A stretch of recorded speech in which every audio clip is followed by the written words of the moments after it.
Hello students, I'm Pradeep Faswal. I'm here again with one more new exercise. This is exercise number 12. So now we will understand the use of let, second use of let in this exercise. And this is again a part of imperative exercises. We have done 10th exercise as imperative sentences and 11th exercise as first use of let in the form of lets, and now we are going to understand second use of let. Now see, when to use second use of let? When we seek liberty or permission. When we seek liberty or permission, at that time we use second use of let. जब हम किसी कार्य को करने के लिए किसी की परमिशन की डिमांड करते हैं या परमिशन को क्या करते हैं सीख करते हैं, खोजते हैं या फिर स्वतंत्रता चाहते हैं किसी काम को करने की, वहां इसका यूज किया जाता है. Let's see it's recognition. इसकी जो पहचान है उसमें हम क्या पाएंगे? कोई भी वाक्य जिसके अंत में आएगा जाने दो, जिसको आप जाने दीजिए भी कह सकते हैं, जाने दें, जाने दूं, करने दो, करने दीजिए, करने दूं, खाने दो, खाने दीजिए, पढ़ने दो, पढ़ने दीजिए, पढ़ने दे, पढ़ने दूं, समथिंग लाइक दिस. वहां पर आप यूज करते हैं second use of let. We will go by some examples. First example, मुझे क्रिकेट खेलने दो. मुझे क्रिकेट खेलने दो. सेकेंड एग्जांपल, उसे समय बर्बाद मत करने दो. This is negative. Third, confirmative interrogative है, क्या मैं रंजन को एक अपराधी बनने दूं? फोर्थ, हम उन्हें रिश्वत कैसे लेने दें? ये आपका इंफॉर्मेटिव इंटरोगेटिव है. Fifth sentence reads to us as Chhaya Akash को किसके साथ खेलने दे. सिक्स्थ सेंटेंस, रोहन नेहा को क्या क्या खरीदने दे. सेवन, हमारे राष्ट्र को कोरोना मुक्त राष्ट्र बनने दो. एट्थ सेंटेंस हियर, इस सरकार को, हमारे राष्ट्र को खुले में शौच मुक्त राष्ट्र बनाने दो. In these sentences, we easily go by the recognition here. अंत में आया है जाने दो, खाने दो, पीने दो, सोने दो, बनने दो या बनने दूं, खेलने दें, something like this. So this is the second use of let, जिसमें हम एक व्यक्ति से कुछ काम करने के लिए परमिशन की डिमांड करते हैं या लिबर्टी चाहते हैं, कुछ आज़ादी या स्वतंत्रता चाहते हैं. Now see here, sentence formation इसका बड़ा आसान है.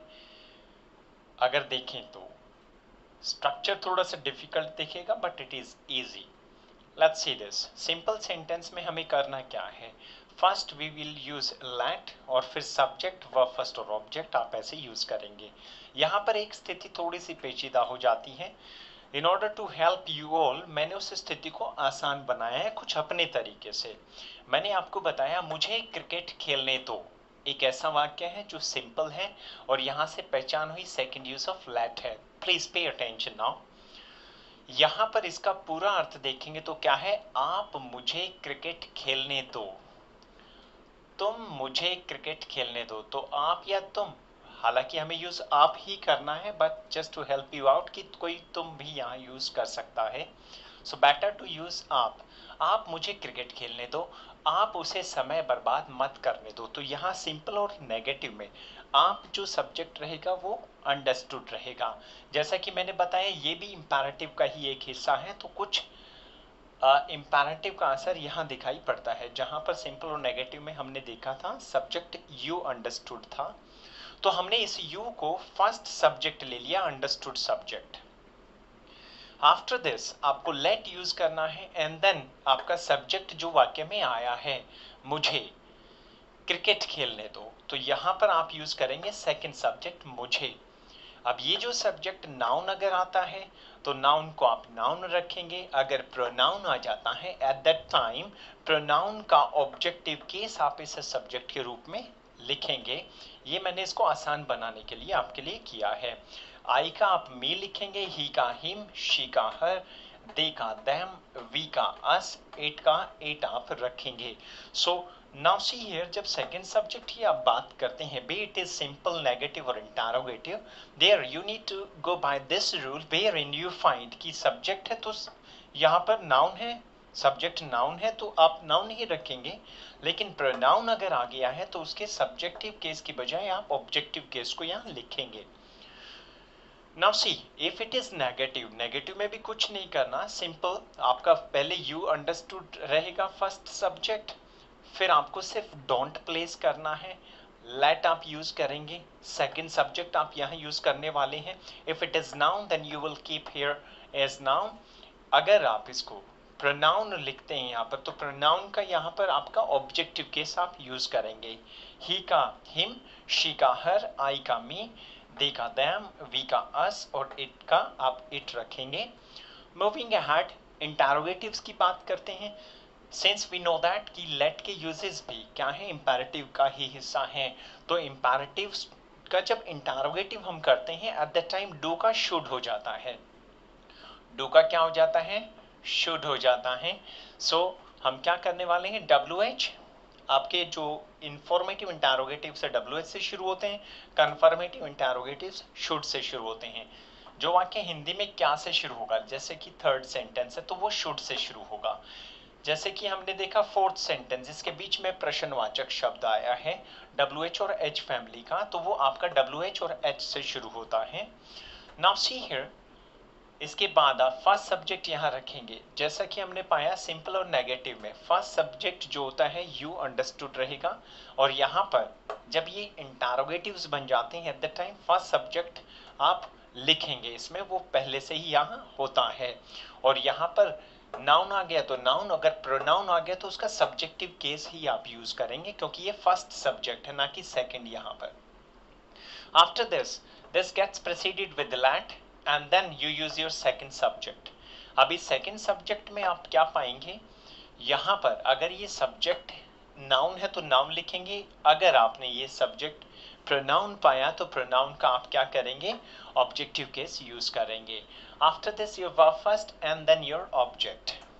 वन मोर रूल, आपका डब्ल्यू एच ऑब्जेक्ट, ये ऑब्जेक्ट इसके साथ भी जुड़ जाता है तो ये डब्ल्यू एच ऑब्जेक्ट की फॉर्मेशन में आ जाता है, and rest of the rule will remain same here. And now you know that कि when to write W H word और व्हेन टू हाइड इट। जब कन्फर्मेटिव होगा इसको हाइड कर देंगे, जब इंफॉर्मेटिव होगा at that time we will write it. Now we will go by some examples. Okay, pay attention please. I write here ninth example. एक ninth example मैं यहां देता हूं। मैंने कहा why should I let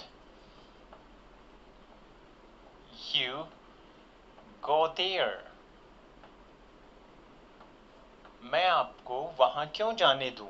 अब यहां हमने देखा you का क्या रह जाएगा, you ही रह जाएगा, क्योंकि ये सब्जेक्टिव केस ये ऑब्जेक्टिव केस है इसका, राइट।